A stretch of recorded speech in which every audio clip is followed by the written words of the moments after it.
बिस्मिल्लाहिर्रहमानिर्रहीम। अस्सलाम वालेकुम नाज़रीन, मैं वज़ीर फारूक अपने यूट्यूब चैनल के साथ दो बड़ी खबरें आज पाकिस्तान के हवाले से हैं। एक तो खबर यह है कि 9 मई के हवाले से फौजी अदालतों ने फैसले दे दिए। 25 मुजरमान को मुख्तलिफ किस्म की सजाएं सुनाई दी गई हैं, इस पर बात करेंगे। इसके साथ साथ बानी पीटीआई इमरान खान ने एक बड़ा फैसला किया है, और वो फैसला ये है कि फवाद चौधरी को पाकिस्तान तहरीक इंसाफ से हमेशा हमेशा के लिए बाहर निकाल दिया गया है। इस पर भी बात होगी। 9 मई के हवाले से फौजी अदालतों में काफी अरसे से केसेस जेर समात थे। मुख्तलिफ मुल्जमान वो फौज की तहवील में थे, जिन्होंने 9 मई के रोज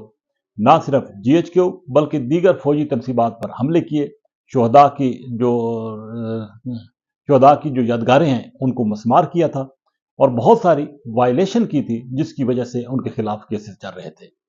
अगरचे ये मुकदमात मंतकी अंजाम तक पहुंच चुके थे, लेकिन सुप्रीम कोर्ट की वजह से इनके पर फैसले जो है वो नहीं सुनाए जा रहे थे। सुप्रीम कोर्ट ने बिलाखिर ये फैसला दिया और इजाजत दी, जिसके बाद आज मिलिट्री कोर्ट्स ने इस हवाले से सजाएं सुना दी हैं। 2 से लेकर 10 साल तक की सजाएं जो है वो मुख्तलिफ मुजरमान को सुनाई गई हैं, और ये इंतहाई सख्त किस्म की सजाएं बामुशक्कत हैं। अगरचे इन सजा के खिलाफ हाई कोर्ट में अपीलें जो हैं वो हो सकती हैं, इनको हक होगा तमाम मुजरमान को। ये भी कहा गया कि बाकी जो मुलजमान हैं उनके खिलाफ भी मामलात आगे बढ़ रहे हैं, और बिलखसूस 9 मई की जो मनसूबा साज हैं और उन किरदारों के खिलाफ भी कार्रवाई होगी, और उनको भी मंतकी अंजाम तक पहुंचाया जाएगा।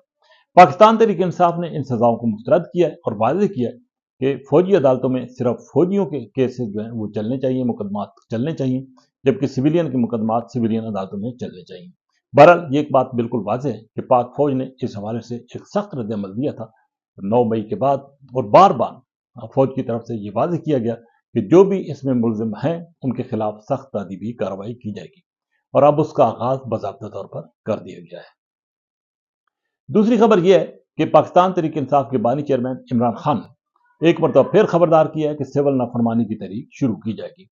उन्होंने अडाला जेल के अंदर आज वकला से मुलाकात की है, और उस मुलाकात में उन्होंने वाज़ेह किया कि हुकूमत अगर उनके मुतालबात नहीं मानती और मुज़ाकरात का अमल शुरू नहीं करती, तो इतवार से बाज़ाब्ता तौर पर सिविल नाफरमानी का आगाज कर दिया जाएगा, और बैरून मुल्क जो पाकिस्तानी है उनको ये कहा जाएगा कि वो पाकिस्तान पैसा ना भेजें।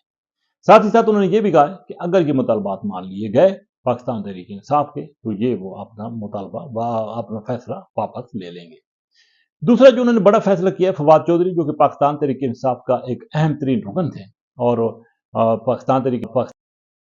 वो वजीर इत्तलात के मनसब पर और हमेशा बानी पीटीआई को वो डिफेंड भी करते रहे। एक वक्त वो भी आया था जब वो पाकिस्तान तहरीक इंसाफ को छोड़ चुके थे,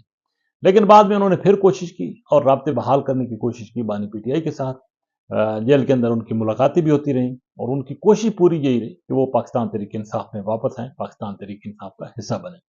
मुख्तलिफ टॉक शोज में वो पाकिस्तान तहरीक इंसाफ को और बिलखसूस बानी पीटीआई को डिफेंड भी करते रहे, लेकिन बानी पीटीआई इमरान खान ने किसी तौर पर भी उनको माफ नहीं किया। और आज जब वकला की उनके साथ मुलाकात हुई है, तो वकला के जरिए बानी पीटीआई ने एक वाज़ेह पैगाम भिजवाया है कि फवाद चौधरी को पाकिस्तान तहरीक इंसाफ से निकाल दिया जाए। और फवाद चौधरी अगर किसी टॉक शो में बैठते हैं, कोई सोशल मीडिया पर बैठते हैं, तो उनको पाकिस्तान तहरीक इंसाफ की पार्टी पॉलिसी पर बात करने का कोई हक नहीं है, कोई इख्तियार नहीं है, क्योंकि उनका पाकिस्तान तहरीक इंसाफ के साथ अब किसी किस्म का कोई ताल्लुक नहीं है। जो ये बात समझी जा रही थी कि शायद फवाद चौधरी अब पाकिस्तान तहरीक इंसाफ में वापस आ जाएंगे और उनके मामलात बानी पीटीआई के साथ ठीक हो गए हैं, लेकिन अब इस वादे पैगाम के बाद जो कि बैरिस्टर गोहर के जरिए जारी किया गया है, फवाद चौधरी की राहें बज़ाहिर पाकिस्तान तहरीक इंसाफ से हमेशा के लिए जुदा हो गई हैं। कुछ और भी ऐसे लोग थे जो कि पाकिस्तान तहरीक इंसाफ को मुश्किल वक्त में छोड़ चुके थे, और बाद में ये ख्याल जाहिर किया जा रहा था कि शायद वो भी पाकिस्तान तहरीक इंसाफ में वापस आए। लेकिन बताया यह गया है कि बानी पीटीआई ने वाज़ेह किया है कि पाकिस्तान तहरीक इंसाफ को जो छोड़ कर गए उनको किसी तौर पर भी पाकिस्तान तहरीक इंसाफ में वापस नहीं लिया जाएगा।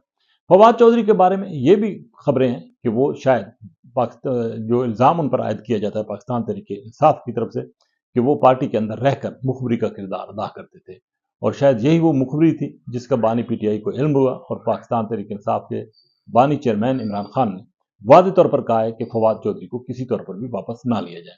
क्योंकि पीटीआई के जराये का यह भी कहना है कि बानी पीटीआई को बता दिया गया था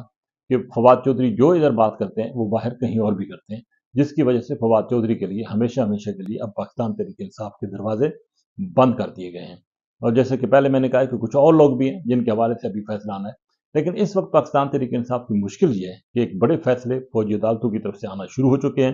دوسرا، حکومت پی ٹی آئی کے ساتھ مذاکرات کرنے کے لیے تیار نہیں ہے اور پی ٹی آئی کے پاس اب کوئی آپشن نہیں بچا. بار بار پی ٹی آئی کے رہنما مذاکرات کی بات کر رہے ہیں. اگرچہ اسپیکر قومی اسمبلی کی طرف سے مذاکرات کا عندیہ تو دیا گیا، لیکن حکومت اس حوالے سے اپنی سنجیدگی نہیں دکھا رہی، جس کی وجہ سے یہ کہا جا سکتا ہے کہ شاید آنے والے دنوں میں پاکستان تحریک انصاف کی سول نافرمانی کی تحریک کامیاب ہو یا نہ ہو، لیکن پاکستان تحریک انصاف اب اپنی یہ کوشش بھی کرے گی اور اپنا آخری کارڈ بھی کھیلے گی. اسی کے ساتھ اجازت. اللہ حافظ.